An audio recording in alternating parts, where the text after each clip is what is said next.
जय हिंद। आप सभी का स्वागत है आपके अपने यूट्यूब चैनल क्रेजी मैथ्स 062 में।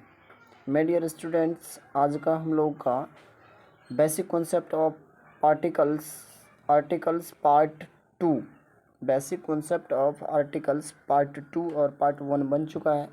यदि आप लोग पार्ट 1 नहीं देखे हैं तो जाइए और पार्ट 1 को देखिए।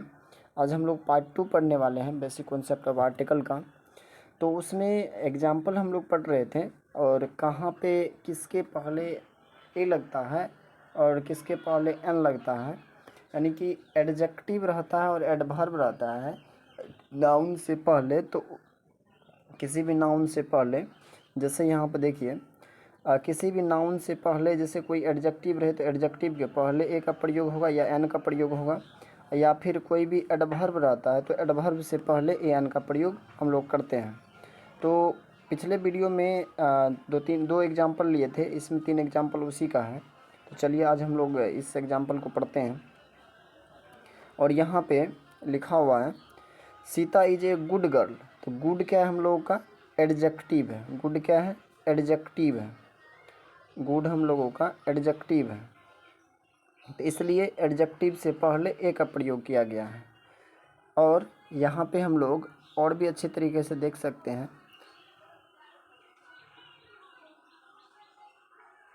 चलिए आगे, Sita is an extremely beautiful girl. तो यहाँ पे देखिए, इसके अकॉर्डिंग, एक्सट्रीमली के अकॉर्डिंग ए एन का प्रयोग किया गया है। आप लोग को पिछला वीडियो में बताया गया था। क्या बताया गया था कि जहाँ पे ए एन का प्रयोग करेंगे जिस जगह पे, तो उसके जस्ट बगल वाले उस वर्ड का हम लोग क्या करेंगे, चाहे वो एडजेक्टिव हो या एडवर्ब हो, उसके अकॉर्डिंग ए एन लगता है, यानी कि उसके साउंड के अकॉर्डिंग। यदि वोवेल साउंड आता है, यानी कि स्वर वर्ण ओ आ और ए ऐ, ओ आ और ए ऐ वाले अगर साउंड आते हैं उसमें से किसी भी वर्ण का, तो वहाँ पे हम लोग एन का प्रयोग करते हैं। और जहाँ पे कॉन्सोनेंट साउंड आता है वहाँ पे ए का प्रयोग होता है। जैसे क से लेके क वर्ण से लेके यरलवा का जो वर्ण होता है वहाँ तक, च छ ट ठ वगैरह सब उसमें आ जाता है। तो चलिए आगे बढ़ते हैं हम लोग।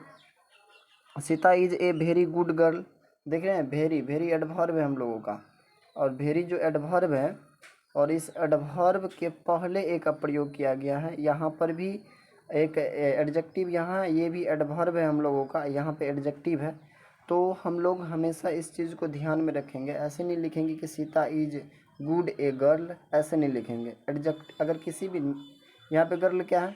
गर्ल हम लोगों का नाउन है। यहाँ पर भी नाउन है, यहाँ पर भी नाउन है। नाउन से पहले एडजेक्टिव, एडजेक्टिव से पहले एडवर्ब। तो इस अनुसार हम लोग ए एन का प्रयोग करते हैं। तो ये बहुत ही बेसिक कॉन्सेप्ट है, आप लोग इसको देख सकते हैं अच्छी तरीके से। चलिए आगे हम लोग बढ़ते हैं। और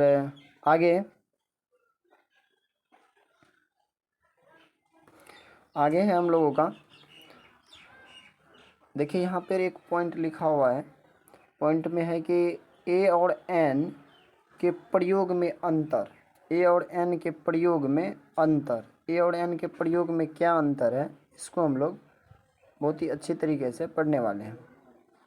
चलिए यहाँ पे देखिए, जिस शब्द के पहले ए और एन, जिस शब्द के पहले ए ऑब्लिक एन का प्रयोग करना हो, यदि वह, यहाँ पे देखिए, यही तो बराबर हम शुरू से ही बताते आ रहे हैं कि स्वर ध्वनि यानी वोवेल साउंड से प्रारंभ हो, यानी उस शब्द के, जैसे मान लीजिए एप्पल लिखते हैं हम लोग, एप्पल का यूज हम लोग यहाँ पे देखिए, एप्पल लिखते हैं, APPLE एप्पल।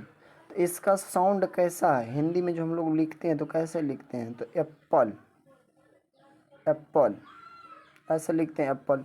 तो इसके अकॉर्डिंग हम लोग ए का जो उच्चारण होता है, साउंड फर्स्ट वाला लेटर, इसी के अनुसार ए एन का प्रयोग होता है। तो आप लोग जानते हैं ओ आ और ए वाला होता है, तो वहाँ पे क्या लगता है?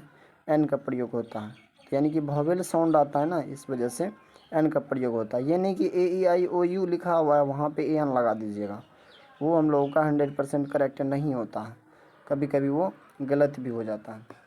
तो आगे चलिए हम लोग जानते हैं। आगे हम लोगों का,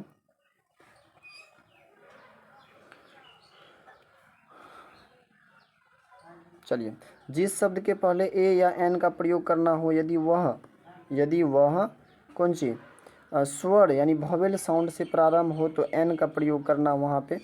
और उसके बाद यहाँ पे यदि वह शब्द व्यंजन ध्वनि यानी कॉन्सोनेंट साउंड से प्रारंभ होता है, यानी व्यंजन ए ई आई ओ यू को छोड़ के, जो हम लोग का कहने का मतलब बाकी जो ए बी सी डी का जो लेटर होता है हम लोगों का, उससे अगर प्रारंभ होता है तो वहाँ पे ए का प्रयोग करेंगे। लेकिन हम लोग ए ई आई ओ यू को ज़्यादा ध्यान में नहीं रखें तो बेटर होगा, क्योंकि वो क्या होता है, वो वॉवेल है लेकिन उसका जो उच्चारण कहीं कहीं पर क्या होता है ना कि मतलब कॉन्सोनेंट हो जाता है कहीं कहीं पर। उसको अगर देख के हम लोग ए एन लगाएंगे तो वो गड़बड़ हो जाएगा, हम लोग का गलत हो जाएगा वो। इसलिए हम लोग उसका क्या करेंगे, यहाँ आप देखिए वॉवेल साउंड यानी उस वर्ड को पढ़िए और उसके अकॉर्डिंग हम लोग ए एन का प्रयोग करेंगे। कि यदि ए और ओ आ वाले एक भी पहला लेटर को देखना है, अगर कोई वर्ण आ रहा है तो वहाँ पे हम लोग एन का प्रयोग करेंगे, अगर नहीं आ रहा है तो ए का प्रयोग करेंगे। चलिए क्लियर है। यहाँ ध्यान देने वाली, यहाँ आप देखिए, यहाँ ध्यान देने वाली बात यह है कि ए/एन का प्रयोग अभिष्ट शब्द के उच्चारण पर निर्भर करता है। कौन सी पे? उच्चारण पर, कि आप उसको कैसे पढ़ते हैं, उसके स्पेलिंग पर नहीं। इसको भी देखिएगा, उसके उच्चारण पे निर्भर करता है, उसका स्पेलिंग पे नहीं करता है। चलिए आगे बढ़ते हैं, आगे देखिए, आगे है अतः ए या एन का प्रयोग करने से पहले आप देखें, अतः ए या एन का प्रयोग करने से पहले आप देखें, क्या देखें, अभीष्ट शब्द का उच्चारण वॉवेल साउंड से शुरू होता है या नहीं हो रहा है या कॉन्सोनेंट साउंड से। इसे निश्चित रूप से जानने के लिए एक सरल नियम है। जिस शब्द के पहले एक या एन का प्रयोग करना हो उसके उच्चारण को हिंदी में लिखें, हिंदी में लिख दीजिए उसको। यदि उसका पहला अक्षर हिंदी में व्यंजन होगा तो उसके पहले ए का प्रयोग होगा। यदि उसका पहला लेटर जो होता है वो स्वर हो तो वहाँ पे एन का प्रयोग करेंगे। ये सब तो आप लोग को पहले वाला वीडियो में भी बताया गया है। तो चलिए हम लोग एक एक करके जानते हैं इसमें भी, आगे चलिए। चलिए अब देखिए हिंदी में, हिंदी उच्चारण करके देखिए, ओ आ हर्षई द्रोही ए ऐ ओ, ये सब आ रहा है, पहले भी बताया गया है कि यदि ये सब उच्चारण आ रहा है, पहला अक्षर अगर ये सब आएगा तो वहाँ पे क्या लगाना है, ए एन। वर्ड को पढ़ के उसको हिंदी, एप्पल लिखते हैं ना तो ए ऐसे करके जो लिखते हैं एप्पल, तो वो बुक बहरसु क बुक, उस टाइप का। हिंदी में क ख ग घ इस टाइप का अगर ये रल तक आता है तो उस कंडीशन में हम लोग यहाँ पे कौन सी का प्रयोग करेंगे, ए का प्रयोग करेंगे। चलिए आगे बेसिक कॉन्सेप्ट के साथ हम लोग बढ़ते हैं आगे। अब यहाँ पे हम लोग देखने वाली, ध्यान देने वाली बात देखिए क्या है। चलिए यहाँ पे अब देखिए कैट लिखा हुआ है, कैट लिखा हुआ है, कैट CAT कैट। देखिए इसको उच्चारण में कैट लिखे हैं, क का उच्चारण आया यहाँ पे। यहाँ पहला अक्षर क है जो क्या है, व्यंजन है यानी कि कॉन्सोनेंट है, इसलिए ए का प्रयोग किया गया है वहाँ पे। तो आप भी यहाँ से बहुत ही अच्छे तरह से समझ सकते हैं। ANT एंट लिखा हुआ यानी ए लिखा हुआ है यहाँ पे, और ए जो होता है हम लोगों का इसका जो है वॉवेल साउंड के अंतर्गत आता है, तो इसलिए वॉवेल साउंड के अंतर्गत जो आएगा तो वहाँ पे एन लिखना है। बिल्कुल बेसिक कॉन्सेप्ट है ये। चलिए आगे हम लोगों का, अब देखिए यहाँ पे क्या लिखा हुआ, सॉरी इससे पहले हम ये ऑनेस्ट मैन लिखा हुआ है, तो इसको क्या पढ़ते हैं, ऑनेस्ट पढ़ते हैं। तो पहला अक्षर ओ आता है, ओ आया, ये कौन सा कैटेगरी का आ गया, ए वाला में आ गया ओ। तो यानी कि साउंड इसका कैसा है, वॉवेल साउंड है यानी स्वर है, इसलिए यहाँ पे एन लगा है। MA देखिए लिखा हुआ है एम, ए देखिए यहाँ। अच्छा कहिएगा सर AEIOU वॉवेल से पहले लगता है AN, नहीं, हिंदी उच्चारण को ना आप लोग शुरू से तो वही बोलते आ रहे हैं कि हिंदी उच्चारण को देखिए। यहाँ पे जो है ऑनेस्ट पढ़ते हैं, इसको H लिखल है लेकिन पढ़ते हैं ऑनेस्ट। अब कहिएगा एम तो भवेल नहीं है सर, AEIOU भवेल होता है, लेकिन इसको पढ़ते एम, यानी उच्चारण में देखिए यहाँ पे ए आता है, इसके अकॉर्डिंग यहाँ पे एन लगा है। यूरोप में देखिए कहिएगा सर ई तो भवेल है, और हम लोग यहाँ इससे पहले भवेल से पहले एन लगता है, नहीं लगता है एन। वो वाला कॉन्सेप्ट बोले थे कि वो 100% सही नहीं होता। इसके हिंदी उच्चारण को देखिए, यूरोपियन लिखा हुआ है तो यूरोपियन में यो आ गया पहला लेटर है, यहाँ पे ई लिखा हुआ, लेकिन उसका उच्चारण जो करेंगे हम लोग प्रोनाउंसिएशन, उसमें क्या आता आ जाता है यूरोपियन, यानी यो आ जाता है। जो व्यंजन है हम लोगों का स्वर नहीं है, इसलिए वहाँ पे ए लगता है। यहाँ पे देखिए वाई लिखा हुआ है, यहाँ पे क्या बोलते हैं इसको, ईयर बोलते हैं, ईयर। तो यहाँ पे देखिए यो का उच्चारण आता है, तो यो का जो उच्चारण आता है तो इसलिए यहाँ पे यो के अकॉर्डिंग हम लोग ए लिखा हुआ है यहाँ पे।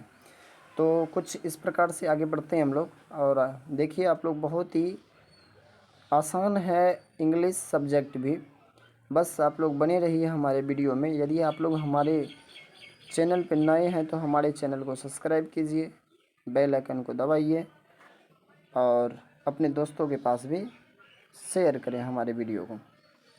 आगे देखिए हम लोग का कॉन्सेप्ट जो है, अगला कॉन्सेप्ट हम लोगों का, चलिए, इस प्रकार निम्नलिखित शब्दों के साथ ए एन का प्रयोग को समझें। बहुत ही बेसिक कॉन्सेप्ट है। अब देखिए यहाँ पे यू लिखा हुआ है, तो पढ़ते हैं इसको, क्या है पहले उच्चारण कीजिए ना, इसको पढ़ते हैं यूनिवर्सिटी, यूनी तो यो आ जाता है ना, तो इसलिए ए लगा हुआ है। इसको ई भवेल है, यूजफुल, अमेजिंग, यूजफुल तो इसको यू पढ़ते हैं ना, यू है तो भवेल लिखा हुआ है यहाँ पे, लेकिन यो का जो उच्चारण आता है इस वजह से ए लगा हुआ है। यूनिफॉर्म, सब में यो का उच्चारण आएगा, यहाँ पे यूनिक यो आ रहा है। हिंदी उच्चारण को पढ़िए, उसका प्रोनाउंसिएशन कीजिए यूनिक, यूनिक, तो इसके अकॉर्डिंग हम लोग का यहाँ पे ए लगा हुआ है। यूनिट ये भी वही है, योंग भी वही है। वन, अच्छा कहिएगा सर इसको तो वन वन पढ़ते हैं, वो तो भवेल है सर, तो एन न लगना चाहिए था, ए काहे लगा है। इसका वन आता है, उच्चारण पढ़िए ना, वन वन आता है, तो उसके अकॉर्डिंग अगर हम लोग पढ़े हैं तो वो क्या आता है हम लोगों का, वन आ जाता है, यानी यहाँ पर वो आ जाता है जो हम लोग का क्या है, कॉन्सोनेंट में आ जाता है इसका, इसलिए यहाँ पे ए लगा हुआ है। आगे इस साइड वाले को देखिए, इस साइड वाला दिख रहे हैं सब, U U U U Y आ रहा है, और यहाँ पे देख लीजिए और ओ आ रहा है, यानी भवेल आने के बावजूद भी उसके साथ ए का यूज किए हैं, क्योंकि उसका साउंड कॉन्सोनेंट है, इसलिए। Are you getting my point. चलिए आगे इस साइड थोड़ा सा ध्यान दीजिएगा। इस साइड जो है हम लोगों का, इस साइड यहाँ पे देखिए क्या लिखा हुआ है, एम, एम तो भवेल नहीं है, लेकिन फिर भी क्या लगा है यहाँ पे, एन, एम भवेल नहीं है फिर भी एन लगा है, क्योंकि इसका उच्चारण ऐसे होता है ना, एम ए आता है ना, पहला वाला अक्षर आप लोग को देखना है, इसमें भी वही है, इसमें भी वही है। अच्छा एस तो भवेल नहीं है, लेकिन एस लिखते कैसे हैं, ऐसे एस ओ एस, तो इसलिए इसके अकॉर्डिंग यहाँ पे एन का प्रयोग हुआ है। आई तो भवेल है, चलिए यहाँ पर तो फिर भी आई आप लिख के भी समझ सकते हैं, आई ऐसे करके तो आ रहा है। और ए आई वाले कैटेगरी के अंतर्गत जो भी वर्ण आएंगे, पहला अक्षर हम लोग देखेंगे, और वहाँ पे एक्सरे में देख लीजिए एन एक्सरे होता है तो ए का उच्चारण आएगा इसमें भी। इसके अकॉर्डिंग हम लोग आगे बढ़ते हैं। तो ये बहुत ही बेसिक कॉन्सेप्ट है, आप लोग धीरे धीरे हम लोग बहुत आगे लेवल को बढ़ाएंगे, और हम लोग की जर्नी जो है काफ़ी ज़्यादा होने वाली है। और भी कुछ एग्जांपल हैं, आप इसको देख लीजिए, यूके वगैरह, इसका 1 रुपीज़ नोट तो 1 लिखा हुआ है तो 1 1 पढ़ते हैं, तो इसलिए LP तो एल ए का उच्चारण आता है, इसलिए एन लिखा हुआ है। इसको आप लोग देख लीजिए। हम्बल मेन तो हम्बल पढ़ते हैं इसको। चलिए, तो ये कुछ एग्जांपल हैं जो आप लोगों के लिए काफ़ी हेल्पफुल, और कहने का मतलब है कि किसी भी एग्ज़ाम के लिए बहुत ही इम्पोर्टेंट है। तो आप इस चीज़ को देख सकते हैं, पूरा बेसिक कॉन्सेप्ट ऑफ आर्टिकल्स का पार्ट 2 है ये, और पार्ट 1 हम लोग इससे पहले कवर किए हुए थे। अगला वीडियो में हम लोग मिलते हैं, तब तक के लिए जय हिंद,